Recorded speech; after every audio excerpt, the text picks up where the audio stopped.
go. I want to welcome everyone to the second episode of the post-draft recap. I'm here with Zach Casson, quarterback of the Buffalo Bills. And on this show, we're going to talk about the Miami Dolphins. Meyer Casson's Miami Dolphins. We know Meyer is a huge Dolphin fan. Jumped to the opportunity of selecting the Dolphins without hesitation. Let's talk about the squad a little bit. So Meyer was a second-round pick. He had his first-round pick. And earlier in the day, on draft day actually, I got a call from Robert Tobias saying, I have a deal done with Meyer, but we need to keep it on the DL.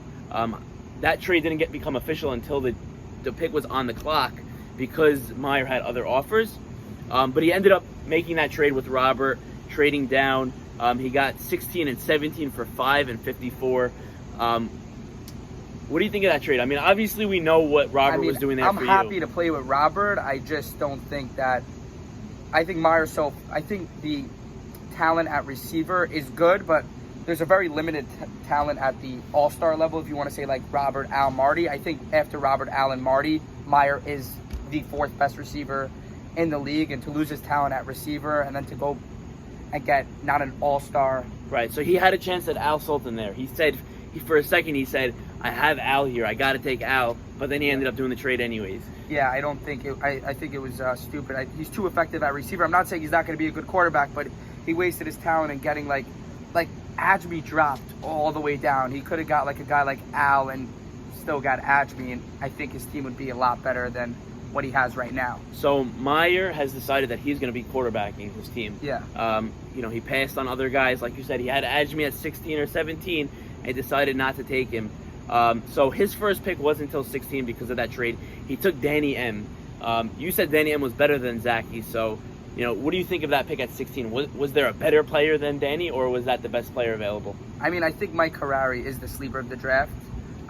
So he's on my team. It's not because he's on my team. I wanted him from the beginning. I think Mike Harari is better than all those guys. But, I mean, Danny M, I think, is a great player. I think he's better than Zachy Citron. I don't think that he's 1,000 times better than Zachy Citron. It doesn't really matter who you're going to take, but it's still not that all-star level receiver that you're looking for. I mean, he's going to be good. He's going to be effective. But again, these guys went from having second guys on them to having guys like Marty, Robert, Al Sultan, even guys like Buka on them. I mean, it's a whole different game. The eyes are not on him. Now all the eyes are on them, and I don't know how Meyer could cue, but at the end of the day... So it's a good point you make, because last year Danny was on the Brown team with IB and Charles Saka, and he was almost the third guy on that team. Now he's probably the number one. So is he going to be able to make that jump? I think so. I think he's a great player. I think he's phenomenal. I'm a little concerned that he's the number one, but I think he'll be okay. I think he'll have Meyer, and I think Meyer can play quarterback, and he'll be able to roll out, and they'll have chemistry there. The next pick at 17 was probably the biggest question mark of Yoni Panagil. We don't know anything about him. We saw a few highlights of him spinning and breaking people's ankles. That's the most we know about him. The rest is to come. So I know we don't really have an opinion on that pick. Yeah. I gotta assume Meyer did his scouting. I know think he knows these Lakewood guys, they're all coming solid, but none of them are gonna kick the best guy's ass. So they all talk a big game. I'm sure they're good, but like I said, none of these guys. I don't see them having more potential than Sim Fuchs out of all these Lakewood guys. I think he's probably the best guy, and he is a great receiver. But he's not an all-star receiver. All-star he is the top receiver out of all the secondary receivers, between like Zachy, Danny M, even Josie's on my team. He is on that level, but a notch better than them. The second tier almost of the first round guys that you'll do anything to get your hands on, and then the second round guys. Yeah, these guys at Lakewood eat too much schnitzels to be the best in the league, to be honest with you. I don't know. This guy looks pretty fit. Next pick at 23, he took his good friend Victor Batty. A lot of people weren't too thrilled that they were thrilled that he picked him because they felt it was so early. He wanted his friend. I get that point of view. I think he could have got him later. There were some better guys I think he passed up on. Just looking at the draft board, I think every guy that got picked before him is better than him, just from what I saw last year. He didn't do much last year. I'm not saying he doesn't have potential, but every single guy that got picked before him, I think, had more potential, if not better than him.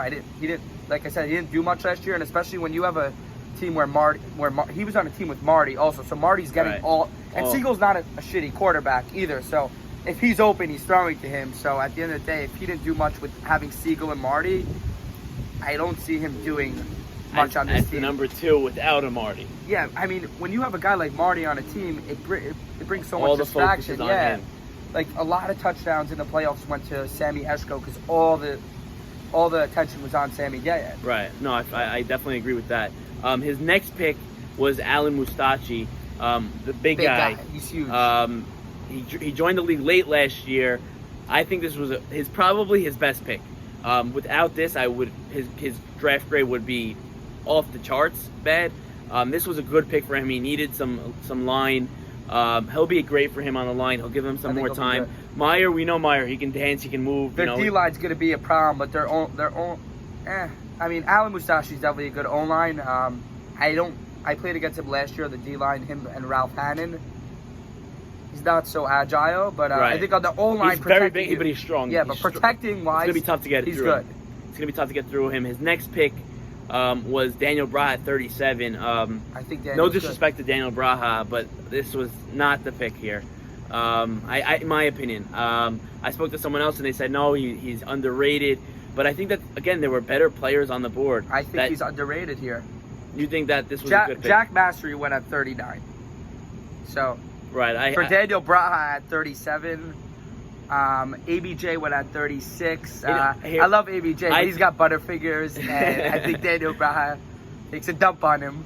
But we'll see during the season. But I think Daniel Braha is underrated. I saw him play last year with Saka. I hope he proves us wrong because I think he'll be a key part. I mean, but he also played with Saka, which Saka, threw to every receiver, so he was able to stand out. And he's another guy like Saul Towell that will get those mismatches, that can move, that can score a lot of touchdowns. It really depends on. I'm going to put this on Meyer. Meyer's going to have to make his team shine by being a good quarterback, but I think he has average pieces. But I don't, I think if he uses them the right way, they can win a couple of games. But I don't see them being. And then you have Fonz, their second lineman. I don't know who's going to be playing the tight end spot because they're both bigger guys. Meyer's going to have to make that work. Fonz is a gamer. He's going to come to play. You're shaking your head here. What do you think? No, I just Fonz, nicest guy in the world, but he talked a big game last year, and I think he was the worst O-line in the league last year, to be honest with you. And I think at O-line, I don't think he fits at O-line, especially against a lot of these D-line guys. It's different than other leagues where these D-line guys are huge guys. You're dealing with, Albert Cohen. Even in a sense, we might put Josie on D-line. I don't see him able to going side to side with those guys. And unless he's playing against, like a DSAS or something, then he'll have a good matchup. But a lot of these guys on D-line are fast, guys not that are 6'4", 250 pounds. They're, 5'10" guys that are 180 that can move, that I think are just going to get around him. And I think Meyer's going to need time at quarterback, especially with his average receiving core. And I don't think he's going to give him the time he needs. So where's this team going? I think they're the worst team in the league. Worst team in the league? By far. By far. By far. Are they going to win? How many games are they winning? I don't think they're going to win one. So Zach has them going 0-7. I'll give them a little bit more of a shot than that. My draft grade is an F. I was very excited for Myers as a captain. I thought he was going to have a great draft. I don't think he did. I think he had a miserable draft. Like I said, I think the Mustachi pick was his only good pick. The trade, he should not have made that trade. I know 5 for 54, it sounds sexy when he gets 16 and 17, but the talent at 5 is just such a big difference. I agree. And I haven't seen him as quarterback. I know he can do it. He's an athlete, but I'm giving this team an F. I agree they're finishing in last place, basement of the league.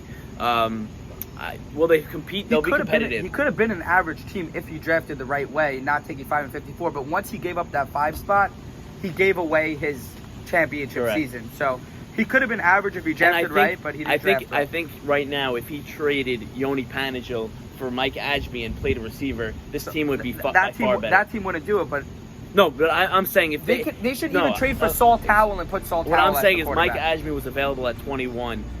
He could have taken him at 17. If he took him at 17 and Meyer played a receiver, it's a playoff team. It's a much better team. I think Meyer's going to regret not making that pick. But I also think Meyer's such an all-star quarterback. Trade Daniel Braha for Saul Towell, which I think Siga will do and put Saul Towell as quarterback. And Meyer's a number one receiver, and they still have Danny M also. And Yoni Panagel. And if they have high hopes on Yoni Panagel, I don't see why they don't do that.